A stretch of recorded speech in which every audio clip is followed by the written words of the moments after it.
उस पर हम लोग चर्चा कर रहे हैं और विषय दिया गया है क्या उनके खिलाफ देशद्रोह का मुकदमा दर्ज होना चाहिए क्या। इसके पहले के जितने भी हमारे वक्ता है सबका मानना है कि भाई खासतौर से अमित अग्रवाल जी जो हमारे हिंदू संघर्ष समिति से जुड़े दिया है मैंने आपको। अब मैं जानना चाहता हूं कि इस पूरे बयान पर समाजवादी पार्टी का स्टैंड क्या है। कपिल श्रीवास्तव जी। देखिए, बहुत सीधी सी बात है कि कोई व्यक्ति किस कंसेप्ट में ये बात कह गया, ये बड़ी बात है, ये सोचने वाली बात है। हमारे यहाँ जब आईपीसी बनी थी या सीआरपीसी कोई भी चीज बनी है, उसके पीछे ये देखा जाता है कि अगर कोई एक्ट अचानक सामने आया है तो उसके पीछे कोई क्रोध है या सोची समझी साजिश है या सोची किस चीज होती है। जैसे अगर आप किसी का अचानक अनुकंपम पे आकर के आप किसी का वध कर देते हैं, मैं लीगलिटीज आपको इसलिए कह रहा हूँ कि बहुत जरूरी चीज है जानना। अगर आप प्रकंपन में आकर के किसी का अचानक कत्ल कर देते हैं, कोई बात हो गई, आपको किसी ने गाली दी, आपने सोचा नहीं है, लेकिन आपके हाथ कत्ल हो गया, तो वो आपराधिक मानववध माना जाता है, हत्या नहीं। So planning. तो मैं इसलिए आपको कहना चाहता हूं कि कोई व्यक्ति जो है किसी के धर्म पर अगर कहीं प्रहार हुआ है, वो उस प्रहार के गुस्से में है और उससे अविवेकशील बात निकल जाए, तो आप ये नहीं कह सकते हैं कि उसने 124 की गलती की, उस पर देशद्रोह की धारा लगा दे दी। वो भी एक शायर है और ऐसे शायर हैं जो भारत के लिए प्रशंसनीय है और भारत का नाम रोशन करते हैं विश्व के अंदर। कपिल जी, आप कैसी बात कर रहे हैं?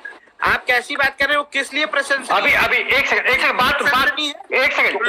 अच्छा अभी बात हो जान दीजिए। आदित्य बात हो जान दीजिए। आदित्य बैठेंगे वो।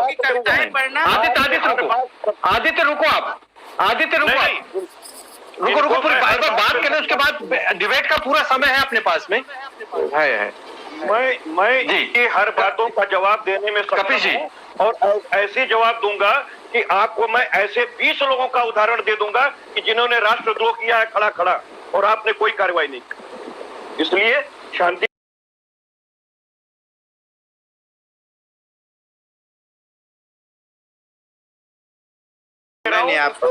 उनके वक्तव्य की निंदा करती है समाजवादी पार्टी कि किसी को क्रोध में आकर के इस तरह की चीजें नहीं करनी चाहिए, लेकिन एक इस तरह की घटना पे एक बात किसी के गुस्से में निकल जाए, आप उसे राष्ट्रद्रोह का मुकदमा लगा दीजिए, ये सही बात नहीं है।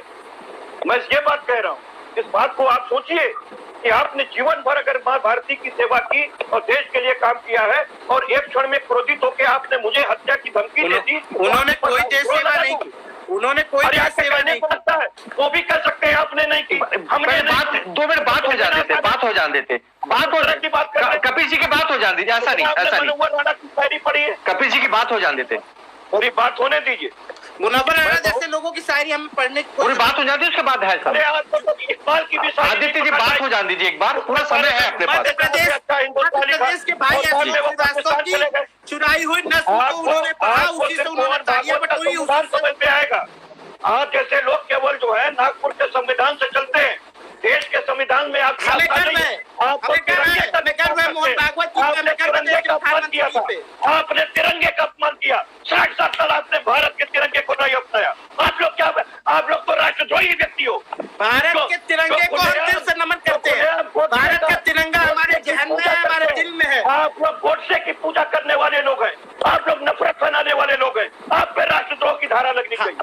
हमने कोई नफरत फैलाने का काम अपने देश में नहीं किया। हमने देश का नारा दिया, आपको इधर उधर चलने का काम। आप बताइए, आपके हिंदू महासभा की एक महिला ने गांधी जी को गोली मारी थी प्रतीकात्मक रूप से, आपने कौन सा मुकदमा दर्ज करके उनको आज तक गिरफ्तार किया? 2 साल से ऊपर हो गया। बताइए आप इनको कहिए कपिल जी मुनव्वर राणा साहब ने जो कहा है, क्या आप उसका समर्थन करते हैं? उन्होंने पूरे होशो हवास में कहा है, कोई गुस्से में नहीं कहा है। आपने उनका बयान की बाइट सुनी है? रिपोर्टर ने उनसे 4 बार कंफर्म किया कि सर आप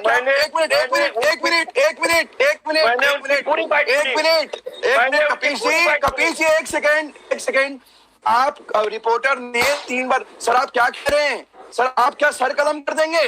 तो उन्होंने बोला जी हाँ हम बिल्कुल कर देंगे। ये गुस्से में कही हुई बात लगती है आपको? मैंने पूरी बात सुनी है। उन्होंने तो यहाँ तक कहा कि परफेक्ट ही नहीं, भगवान श्री राम के खिलाफ भी अगर कोई ये बात कहेगा तो हम उसका सर कलम कर देंगे। ये बात क्यों छुपा रहे हैं आप? और आपके रिपोर्टर क्यों छुपाते हैं? कुछ टीवी वाले काट करके उनके जबान को क्यों दिखाते हैं?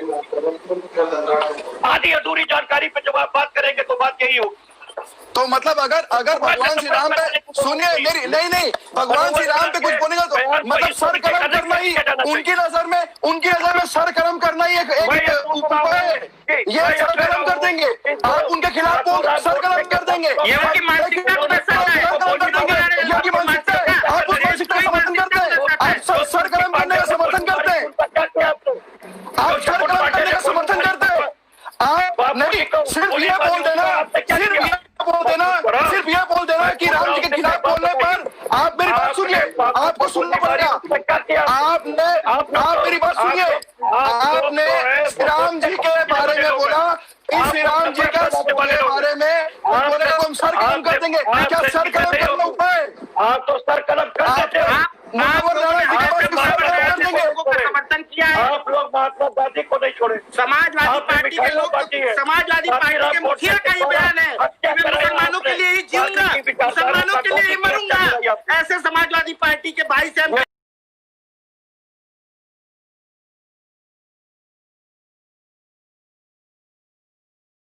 आप दहशतगर्दी की बात कर रहे हैं। यह माँ भारती के पीठ में चोरे भोंकने वाले लोग हैं। आप उनके अनुयायी हैं। आप ऐसे लोगों से कैसे अपेक्षा कर सकते हैं जिस पार्टी का मुखिया ये जवाब देता है कि मैं मुसलमानों के लिए ही जीऊंगा, मुसलमानों के लिए मरूंगा। कार सेवकों पे हमला करने वाले के अनुयायी हैं। किसी भी तरह का कार सेवक पे हमला भारतीय जनता पार्टी के उठाने के कारण हुआ था। पूरा इतिहास ठहरा लिया जा रहा है, ये गलत है। उसके लिए भी भारतीय जनता पार्टी केवल सबका साथ सबका विकास के नारे पर काम करती है।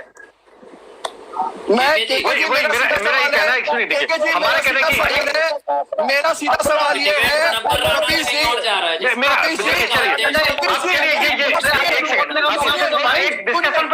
सुनिए, एक राय पे जाते हैं। मेरा एक सवाल है कि कपिल सिंह ने बोला कि भैया पैगंबर साहब के खिलाफ बोलोगे सर कलम कर देंगे। मुनव्वर राना ने बोला कि श्री राम जी के खिलाफ बोलोगे सर कलम कर देंगे।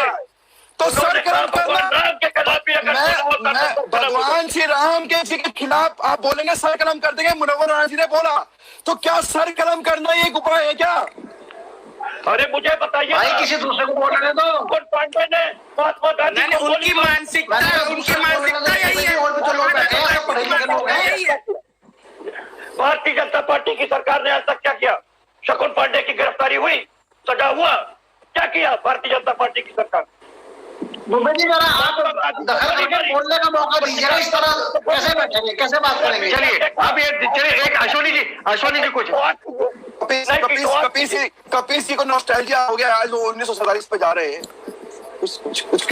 चलिए अभी आचार्य ये बात सुनने के बाद आप तीनों आप जहाँ से आए हैं वहाँ तो खनाला ही जाएगा ना। कोई तथ्यात्मक बात करना ही नहीं चाहते हैं। नाथूराम गोडसे के समर्थकों को सुनने के लिए 2020 में आइए भाई साहब, 2020। चलिए अश्वनी जी की बात कर ले। अश्वनी जी की बात, अश्वनी जी का पंडित अश्वनी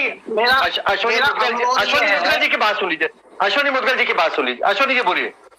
मेरा अनुरोध ये है कि पहली बात तो हम लोग पढ़े लिखे लोग हैं, दूसरी बात इंटेलेक्चुअल है। हम यहाँ एक डिबेट के लिए बैठे हैं, बच्चों की तरह बहस करने के लिए थोड़े बैठे हैं। एक बात, दूसरी बात, अपना व्यूज है, आपका अपना मत हो सकता है, मेरा अपना मत हो सकता है, तो डेमोक्रेसी है, हर आदमी अपने विचारों के लिए स्वतंत्र है। बिल्कुल ठीक बात कह रहे हैं। मैं अपने विचार प्रकट कर रहा था, बीच में अचानक कूद गए। आपने अपने विचार बात, मैं इस मामले में मुदगल जी की बात सुन लेते। बात नहीं आई, भारत आगे अधूरे में कूद गए। अभी जैसे आप कूद गए कुछ भी बोलने की आजादी है। आपको मेरी आवाज आ रही है? मुदगल जी की बात आ रही, बोलिए आप कुछ भी बोलिए। अच्छा, अरे आपको देशद्रोह का मतलब मालूम है? परिभाषा जानते हैं देशद्रोह की? अरे भाई कम से कम देशद्रोह की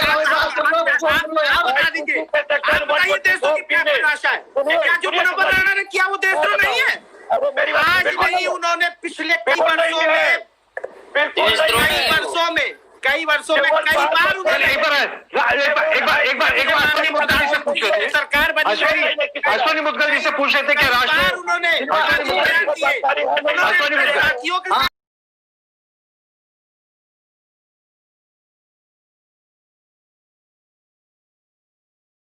मुद्गल जी से भी पूछ लेते हैं ना, अश्विनी मुद्गल जी से।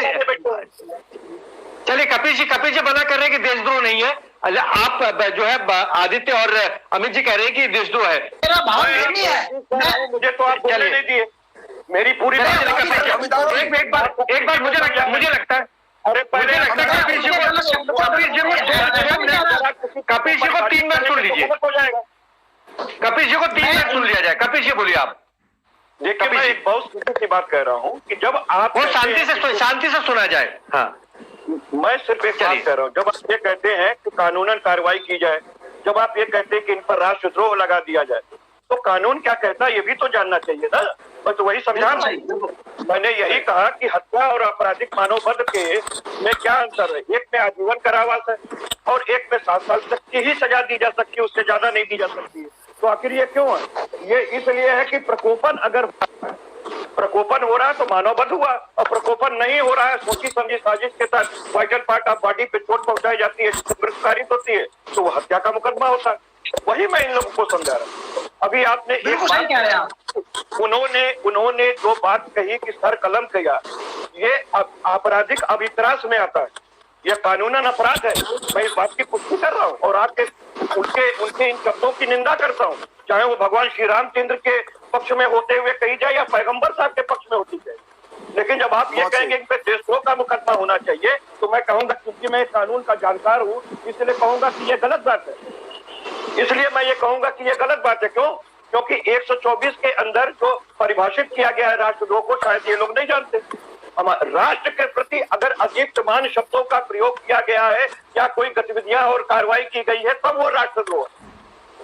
तो आपने भारत माता और भारत के राष्ट्र के नाम को गिराने के लिए तो कुछ किया नहीं। आपने एक व्यक्ति को सरकलम करने की बात कही, तो ये आपराधिक अपराध हुआ।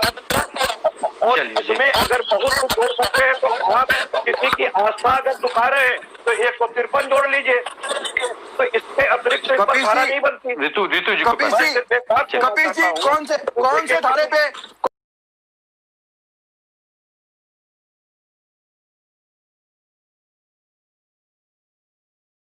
मैं तो बता रहा हूँ कि आप धार्मिक भावनाओं को ठेस पहुंचाने का मामला है ये।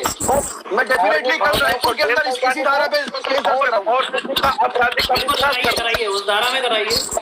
चलिए ऋतु खरी जी आपको आवाज आ रही है? ऋतु खरी जी के पास। कपिल जी आपका बहुत बहुत धन्यवाद भाजपा जी से जुड़ने के लिए।